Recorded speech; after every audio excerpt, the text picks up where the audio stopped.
आगम में संसार का स्वरूप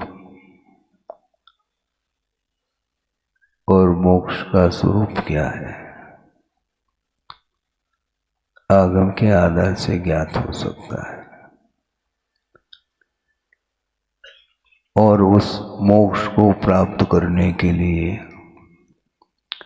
धर्म का आलम्बन लिया जाता है। धर्म का क्या स्वरूप है, इसको भी समझने की बड़ी आवश्यकता है। वस्तुतः वस्तु का जो स्वभाव है वही धर्म है, ऐसा कहा। स्वरूप का परिज्ञान हो जाए, बोध हो जाए, तो निश्चित रूप से अन्य वस्तुओं से अपने मन को मोड़ करके स्वरूप की ओर वह अग्रसर हो सकता है। प्रकृति का अर्थ स्वभाव है और वही वस्तु का स्वरूप माना जाता है। और जहाँ प्रकृति नहीं, वहाँ संस्कृति नहीं आ सकती। और प्रकृति और संस्कृति के अभाव में विकृति आती है। प्रत्येक व्यक्ति का मन विकार का अनुभव करता है। विकार का अनुभव क्यों करता है, वह किसका प्रतिफल है, इसको समझने की आवश्यकता है। मोह के कारण ही वह हमेशा संसारी प्राणी गाफिल होता है। यहाँ तक कि भगवान के चरणों में आकर के भी उसकी गाड़ी रिवर्स होती है। भगवान ने भेजा क्या घर जाने के लिए, न उन्होंने बुलाया है न भेज रहे हैं, किंतु साक्षात प्रभु का सानिध्य पा करके समूह शरण में भी दिव्य ध्वनि का श्रवण करके प्रभु का साक्षात दर्शन करने के बावजूद भी उसका मन घर जाने को हो रहा है। तो भगवान से बढ़कर के कोई वस्तु है क्या घर में? नहीं है। लेकिन फिर भी जो व्यक्ति जहाँ से आता है वह रिटर्न टिकट लेकर के आता है। खाते गांव वाले आए हैं, उनके लिए भी हमारा यही कहना है, चाहे वो स्थानीय छिंदवाड़ा वाले हों, चाहे वो खाते गांव वाले हों, और कोई भी गांव के हों, चाहे शहर के हों। बहुत विचित्र यह परिणमन है, इसको कौन रोक सकता है?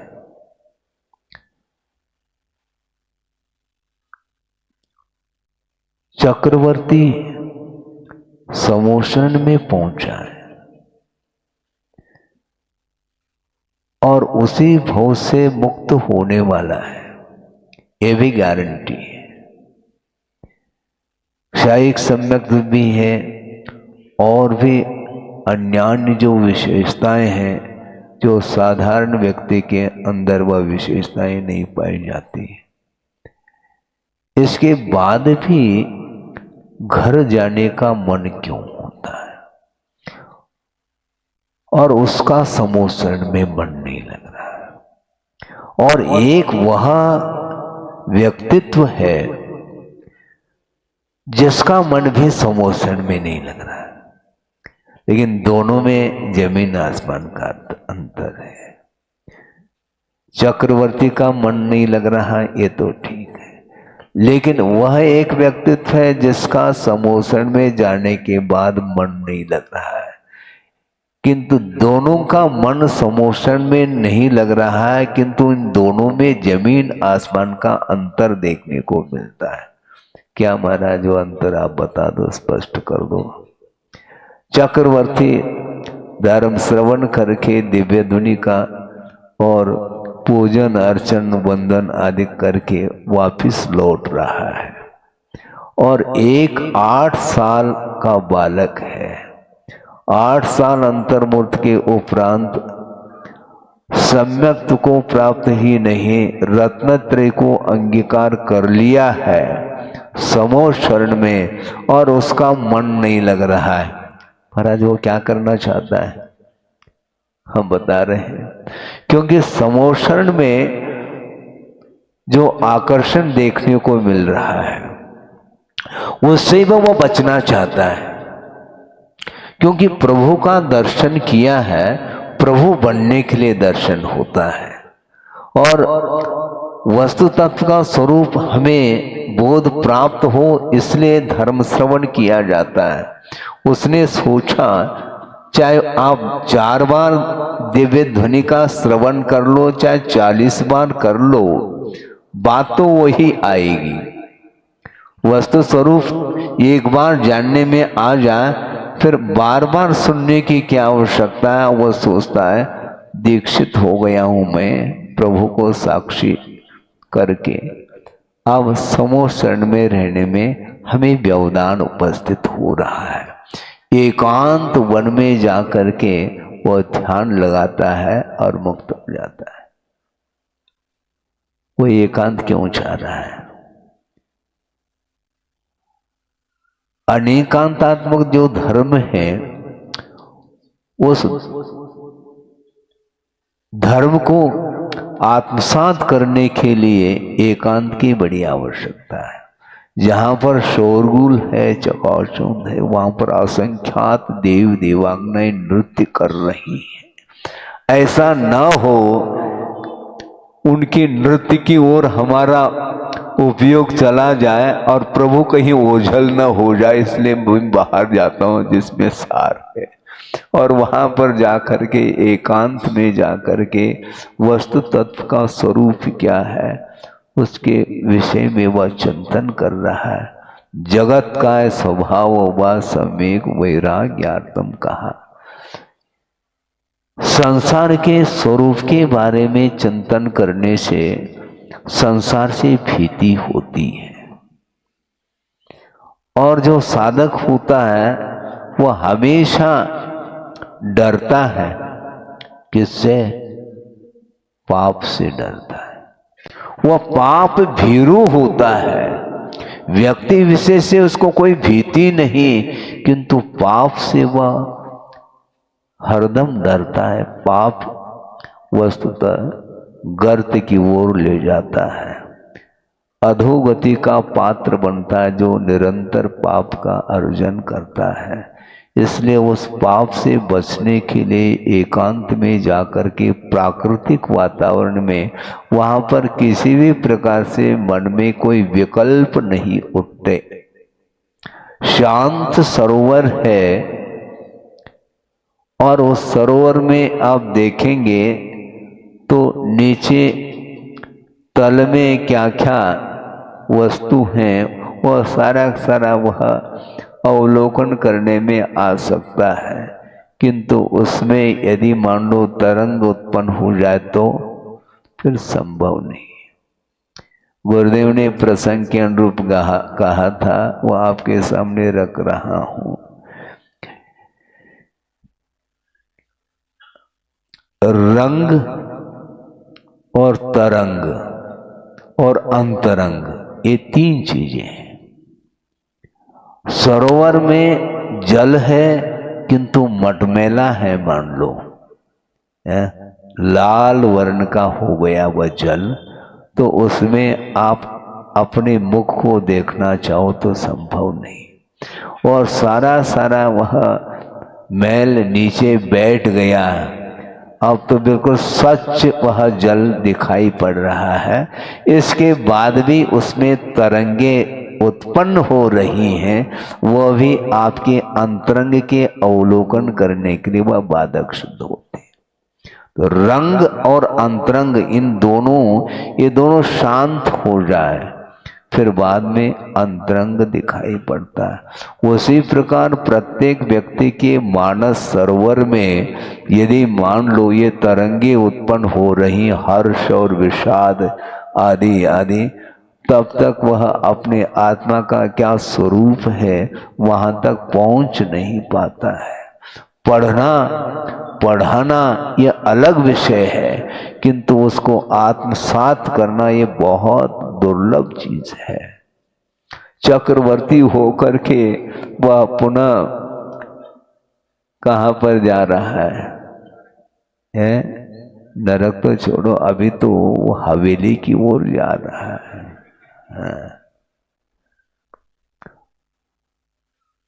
राजगद्दी वो बुला रही है उसको, गद्दी जा रहा है। और एक 8 साल का कहने के लिए तो आप कहते महाराज ये तो नादान है, लड़का है। अच्छा, इसके उपरांत भी स्वरूप का बोध होने के लिए 80 साल की कोई आवश्यकता नहीं पड़ती। 8 साल अंतर्मूर्ति होने के उपरांत संसार का क्या स्वरूप है, आत्मा का क्या स्वरूप है, क्या पुण्य क्या पाप क्या मोक्ष, ये सारा सारा सर्वांगीण रूप से चिंतन करने की क्षमता सामर्थ्य उस 8 साल के बालक के अंदर है। और उसको कोई चीज अच्छी नहीं लगती। आप सोचो, पढ़ो, बहुत सारे ऐसे प्रसंग आते हैं। एक प्रसंग आपके सामने रख दूं, कई बार रखा है, ये बात अलग है, बार बार उस ओर ध्यान जाता है तो अपने आप ही वह पुनः ताजा हो आता है। जब तक नहीं कहेंगे, मान लो सुनी हुई भी बात है तो भी जब तक नहीं कहेंगे तब तक आपको ज्ञात नहीं कि महाराज कौन सा प्रसंग देने वाले हैं। और शुरू हो गए, हाँ ये तो सुना हुआ है, हाँ ठीक है। और ये नई नई बातें आपके लिए अच्छी लगती हैं, जबकि प्रतिदिन भोजन में दाल रोटी खाते हैं, उससे ऊबते नहीं आप।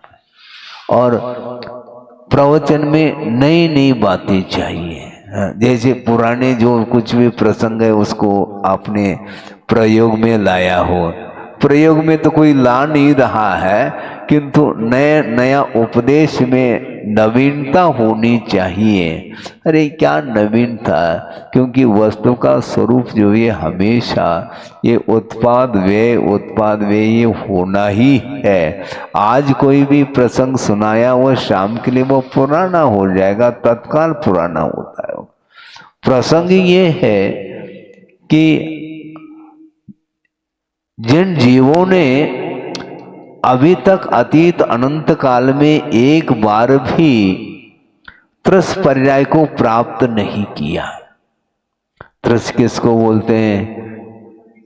द्विंद्रिय आदि से लेकर के संगी पंचेंद्र तक चारों गति संबंधी जो जीव हैं वे त्रस कहलाते हैं।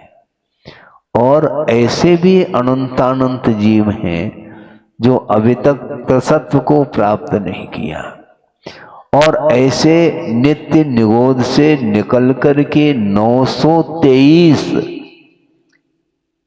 एक नहीं 923 वहां से निकले हैं। और किसके पुत्र बन रहे हैं? भरत चक्रवर्ती के पुत्र बन रहे हैं।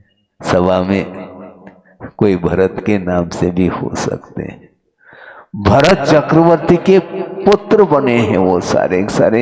इसमें 2 मत मिलते हैं, एक तो डायरेक्ट निगोद से निकल करके चक्रवर्ती के पुत्र, और एक मत वह भी मिलता है निगोद से निकल करके गिजाई जिसको बोलते हैं इंद्रगोप, उस पर्याय को धारण करके उसके बाद चक्रवर्ती के वो पुत्र बनते हैं। इसमें कोई ज्यादा विशेष अंतर नहीं है, बीच में एक मात्र पर्याय है, वो भी द्विंद्रिय तीन्द्रिय के पर्याय के रूप में समझ लो। अब सोचो विचार करो, इतना विकास उसने कैसा किया है? विकास उसने पुरुषार्थ के बल पर नहीं किया, यह परिणमन है वस्तु का। क्योंकि बुद्धि पूर्वक विकास नहीं किया उसने, क्योंकि बुद्धि है ही नहीं, मन ही नहीं। विचार विमर्श करने के लिए जो माइंड चाहिए, मन, वो उसके पास है नहीं। इसके उपरांत भी अंतर अंतर मुहूर्त में परिणामों में जो परिणमन देखने में आता है, अंतर देखने को आता है। कभी तीव्र परिणाम होते हैं तो कभी मंद परिणाम होते हैं। तो जिस समय मंद परिणाम हुए उसी समय ऐसा संयोग जुड़ जाता है कि वह मनुष्य का बंद करके और वह उत्पन्न हो रहा है। और 923 के 23 चक्रवर्ती के पुत्र बन गए। और चक्रवर्ती का जो वैभव है और चक्रवर्ती के लिए तो आकर्षण का कारण बन रहा है, किंतु 923 के 23 पुत्र उसको किसी को भी मन नहीं लग रहा है। और चक्रवर्ती को काफी चिंता थी। जब तक पुत्र रत्न की उत्पत्ति नहीं हुई तब तक तो चिंता है। और पुत्र उत्पन्न होने के बाद 923 पुत्र होने के बाद भी वो चिंता में मग्न है। क्यों? क्योंकि वो 923 के 23 चक्रवर्ती के साथ बोलना नहीं चाहते, वो मौन बैठे हैं। वो क्या चाहते हैं? कुछ नहीं चाहते हैं। चक्रवर्ती सोच रहे हैं कि आपको क्या चाहिए, पूरा पूरा वैभव तुम्हारे लिए ही है। हाँ, कोई कमाने की आवश्यकता नहीं, निश्चिंत होकर के इसका उपभोग जीवन भर के लिए आप कर सकते हैं, रहो। किंतु वो बोलना नहीं चाहते हैं। तो विकल्प हो गया चक्रवर्ती को कि भगवान, ये 923 के 23 पुत्र गूंगे तो नहीं, हमारे साथ कोई वार्ता नहीं करना चाहते, बोलना नहीं चाहते हैं। क्या बात है? तो भगवान बोलते हैं तुम्हारे साथ नहीं बोलेंगे, मेरे साथ बोल लेंगे। उन्हें वैराग्य हुआ है, जाति स्मरण आदि के माध्यम से संसार का स्वरूप ज्ञात हुआ है। अतीत अनंत काल हो चुका, सिवाय अनंत दुख के अलावा कुछ भी संवेदन में नहीं आया। तो ऐसी स्थिति में अब ये मनुष्य पर्याय उसमें भी उच्च कुल मिला है और देव शास्त्र गुरु का समागम मिला है।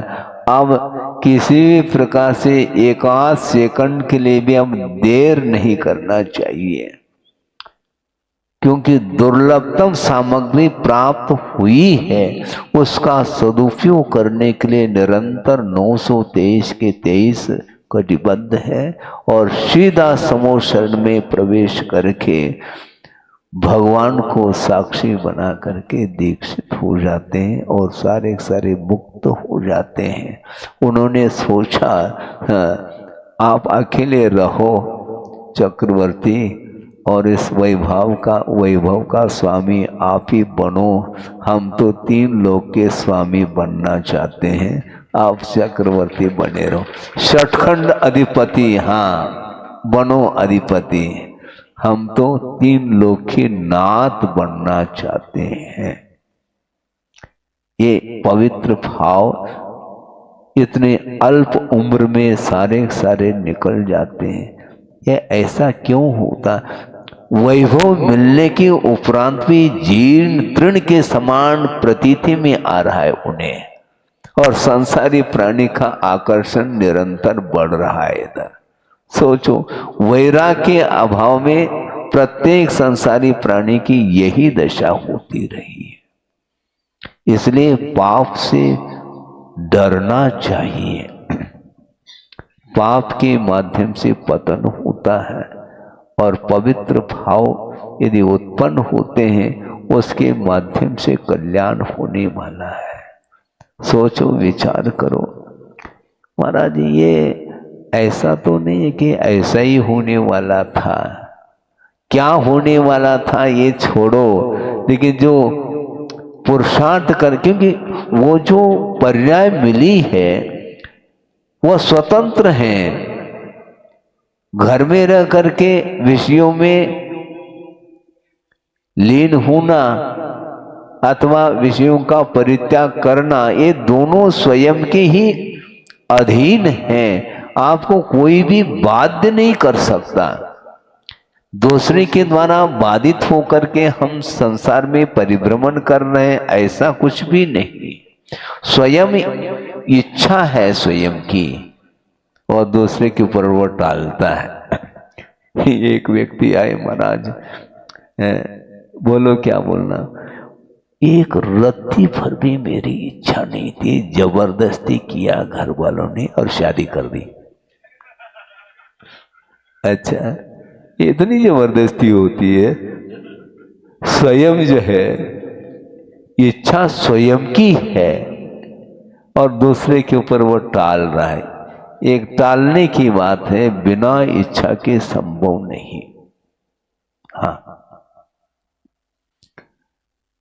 लेकिन कभी कभी ऐसे भी एक्सेप्शन देखने को मिलते हैं, बिना इच्छा के भी कभी कभी संसार में प्रवेश होता है।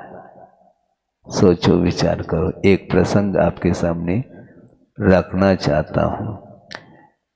एक चक्रवर्ती हैं, विदेह क्षेत्र, वह प्रसंग है, शायद उनका नाम पद्म चक्रवर्ती ऐसा कुछ है। और उनका एक पुत्र जिसका नाम शिव कुमार है, और अभी बाल्यावस्था में है, धीरे धीरे धीरे युवा अवस्था को प्राप्त हो गया। अब चक्रवर्ती को चिंता हो गई, इसका संबंध कर देना चाहिए। अब चक्रवर्ती है,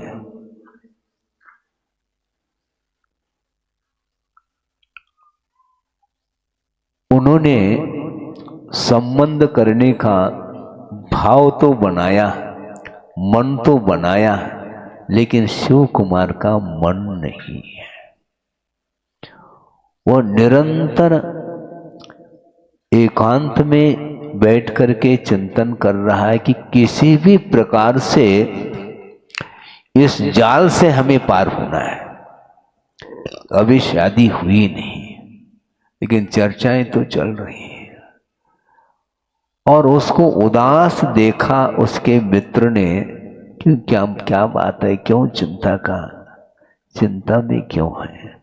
कोई चिंता नहीं मुझे, किंतु ऐसा न हो कि कहीं जाल में न आ जाऊं। मेरा मन बिल्कुल नहीं है शादी करने का, लेकिन सीधा जा करके पिताजी को कह नहीं सकता, वो मानेंगे नहीं। अब क्या किया जाए? तुम ही देख लो। मित्र को कहा, तुम जा करके पिताजी को समझाओ कि इस प्रकार की बात है। जा करके वह मित्र कह देता है कि देखो, आपका बेटा बहुत चिंतामग्न है, वह संबंध नहीं चाहता है। अच्छा, बुलाओ उसको। कैसा नहीं चाहता, देखता हूं मैं। और बेटे को बुलाया, पूछ रहे हैं पिताजी, क्यों, क्या बात है, क्या कमी है? कोई कमी अभी कुछ नहीं, लेकिन हमें संसार अच्छा नहीं लग रहा है, मुझे आत्म कल्याण करना है। और आत्म कल्याण करते हुए भी केवल अपना ही कल्याण नहीं करना, विश्व कल्याण करने का भी भाव हमारे अंदर उत्पन्न हो रहे हैं। इसलिए संसार से पार होना चाहता हूं, मैं संबंध नहीं करना चाहता। तो पिताजी ने कहा, बहुत अच्छी बात है, बहुत अच्छे पवित्र भाव है तुम्हारे, विश्व कल्याण करना चाहते हो, विश्व को सुखी बनाना चाह रहे हैं ना? हाँ, अच्छी बात है, लेकिन मुझे तो कम से कम सुखी देखो। तुम संबंध करोगे तो कम से कम मुझे सुख का अनुभव होगा। इसलिए तुम्हें जो करना है वो करो, किंतु कम से कम जो साधना करना चाहो तो यहीं इसी परिसर में बैठ करके तुम साधना कर लो। मैं किसी भी प्रकार से तुम्हें बाधा नहीं पहुंचाऊंगा। तो बार बार इस प्रकार समझाने से शिव कुमार के मन में ये भाव आ गया, अब धर्म संकट में मैं हूं। पिताजी की बात को सुन करके वह पिघल गया है ऐसा नहीं, लगता है आपको पिघल गया हो, बिल्कुल नहीं पिघला वो। और शिव कुमार ने सोचा, जब मुझे संसार से पार होना ही है तो कोई बाधा नहीं, पिताजी की जो इच्छा है उसको पूर्ण करके भी मैं पार हो सकता हूं। आप सोचो, इसका अर्थ शादी कर लेंगे? हाँ सोचो, वही तो बताना चाह रहा हूं। और पिताजी की बात को उन्होंने मंजूरी दे दी, पिताजी आपको जो करना हो करो। और उन्होंने, पिताजी ने शिव कुमार की शादी संबंध किया है। और 500 सुंदर से सुंदर कन्याओं के साथ वो शिव कुमार का संबंध हो जाता है। सोचना, यहां पर एक मिलना कठिन है।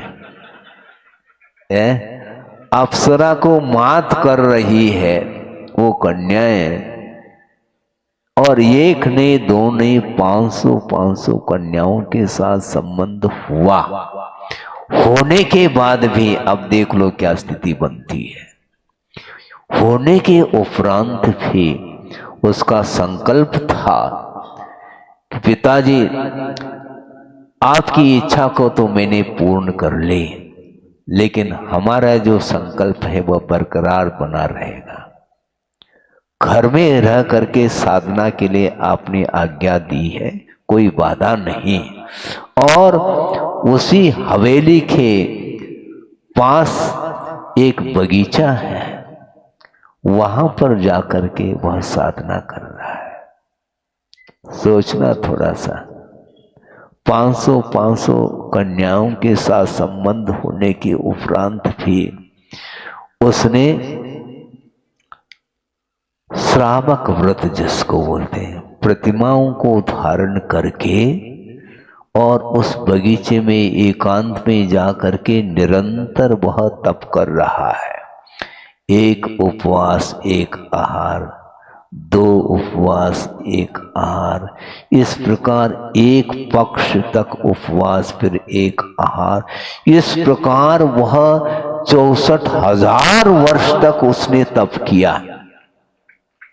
सोचो, खाते गांव वालों, खाते गांव नहीं छूटता, छिंदवाड़ा नहीं छूटती, क्या है ये? महाव्रती होना ये तो फिर भी ठीक है, किंतु इतने 500 कन्याओं के साथ संबंध होने के उपरांत भी उसके प्रति उसका कोई भाव नहीं, और 64,000 वर्ष तक तप करके लास्ट में जाकर के महाव्रती बन जाता है और परंपरा से मोक्ष को वह प्राप्त कर लेता है। हम श्रवण की बात नहीं करना चाहते, कई बार करते भी हैं तो आप लोग कहते हैं महाराज आप तो श्रवण की बात करते हैं हमेशा, हमारे लिए भी तो कुछ सोचो, हमारी दशा क्या हो रही है। अवधि सोचो आप, शिव कुमार घर में वैरागी, वैभव होने की, चक्रवर्ती की संपदा मिलने के उपरांत भी उसका वह उपभोग नहीं करना चाहता है। इसको बोलते यही ज्ञानी का लक्षण है। मिलने के उपरांत भी उन पंचेंद्र के विषयों के प्रति जो उपेक्षा का भाव है, यही संसार से पार कराने वाला पवित्र भाव माना जाता है। अनंत बार भोग लिया, अब क्या भोगना, ये भाव आना चाहिए। ये निरंतर स्वाध्याय आदि आप लोग करते रहिए और उसके माध्यम से ही वह आमूल चूल परिवर्तन हो सकता है। सूर्योदय धाम बनाने जा रहे हैं। बहुत अच्छा आपने पवित्र भाव किया है और बहुत अल्पकाल में यह मूर्त रूप लेगा और सूर्योदय होते ही सूर्योदय धाम का दर्शन आप जितने जल्दी बनाओगे उतने जल्दी हमें दर्शन मिलेंगे।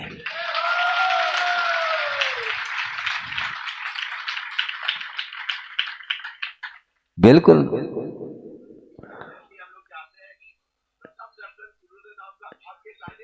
सुनो, मैं ये इसीलिए कह रहा हूं ताकि कम से कम और ऐसी ऊर्जा जागृत हो जाए कि बस और जितना लगाना हो ताकत लगाओ आप पूरी तरह से ऊर्जा। हाँ, सौर ऊर्जा नहीं है, खुद की ऊर्जा। बिल्कुल, बहुत अच्छा अवसर है क्योंकि ये मनुष्य जीवन मिलने के उपरांत भी संसारी प्राणी विषयों को भूलता नहीं, उसमें डूबता चला जाता है। इसलिए हमें विषयों में डूबना नहीं है। जगत में रहो किंतु जगत रहो ये कहा है, जागृत रहिएगा। कभी भी जीवन का अवसान हो सकता है,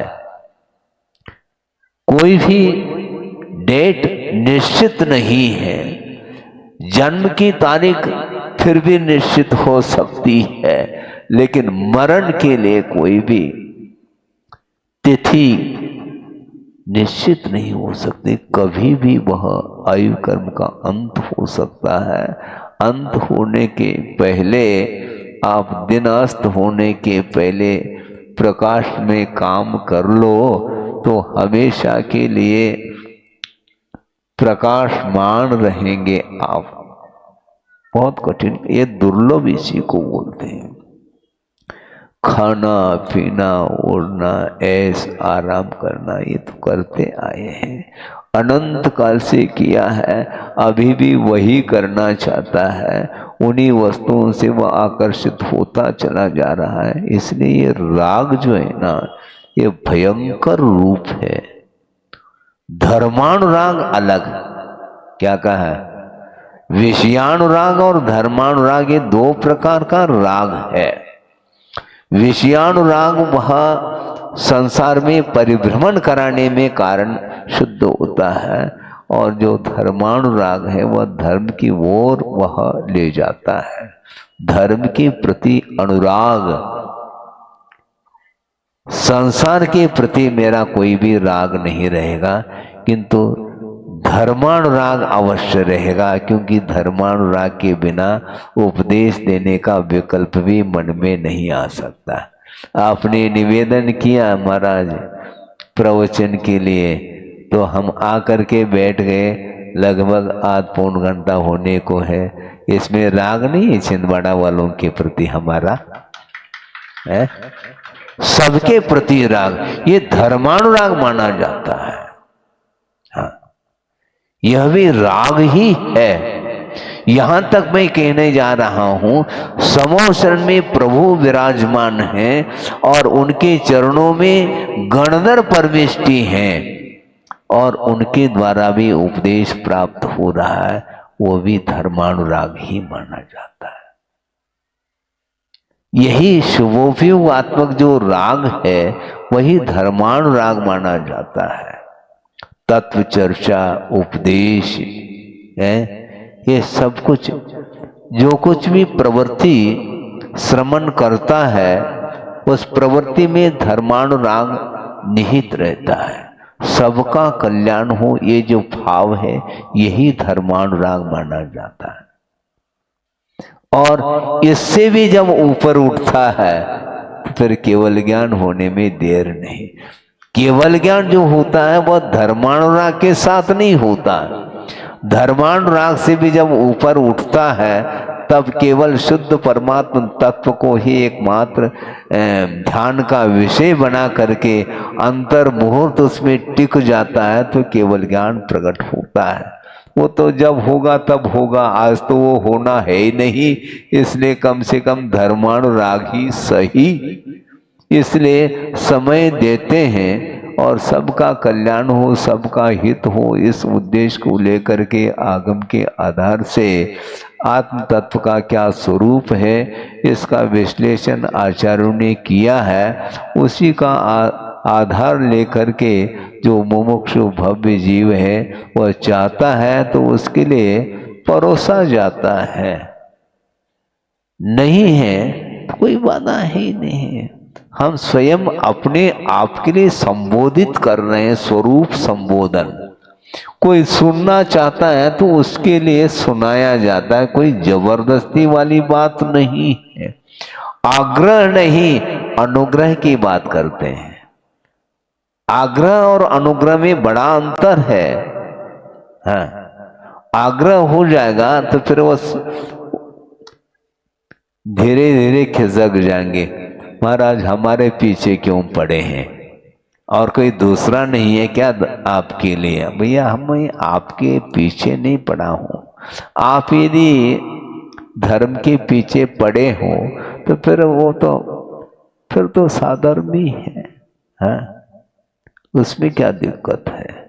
तो धर्म प्रभावना के लिए एक साधन है, उसके माध्यम से ही हम आगे बढ़ सकते हैं। तो जिनालय का निर्माण करना, ये आयतन जिसको बोलते हैं, जलबिंब को स्थापित करके प्रभु की आराधना करते हुए जीवन व्यतीत करेंगे तो निश्चित रूप से परिणामों में उज्ज्वलता आएगी। और उसके माध्यम से ही जो अपने अज्ञान दशा में किए हुए जो कर्म हैं वो ढीले हो सकते हैं। मोह को ढीला करना बहुत कठिन है? हम देख रहे हैं ना, बोली बोलते हैं 1, 2, 2.5, पौने 3, ये सब क्या है? जल्दी से वह गांठ खुलती नहीं जो लगाई गई है। गांठ जो ना खोलने के लिए बहुत टाइम लगता है, लेकिन ढीला भी हो जाए तो हम खोल देंगे। नहीं समझे? आपको यदि मान लो नहीं खुल रहा है तो हम खोल देंगे, अच्छे ढंग से मोटिवेट कर लेंगे, हैं? तो अपने आप ही सब होगा। इसी प्रकार खाते गांव वाले आए हैं, वो भी एक प्रकल्प को लेकर के ही आए हैं। सुना है वहाँ पर भी एक विशाल मंदिर का निर्माण करने का भाव काफी समय से रहा है, लेकिन पता नहीं क्यों वह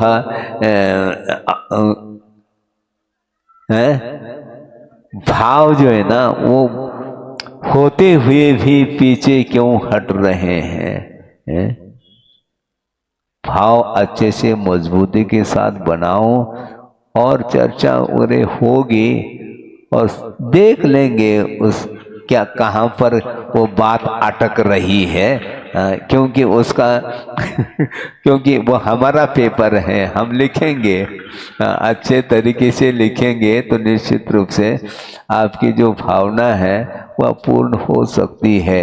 इस प्रकार जगह जगह जिनालयों के निर्माण करके और आचार्य महाराज ने जो 50-55 साल में जगह जगह जो पाषाण निर्मित जिनालयों का निर्माण करने के लिए उन्होंने प्रेरणा दी, और उनके आशीर्वाद और प्रेरणा से कई जगह नए नए पाषाण निर्मित जिनालय बने हैं, जिसमें एक मिसाल है कुंडलपुर सिद्ध क्षेत्र का।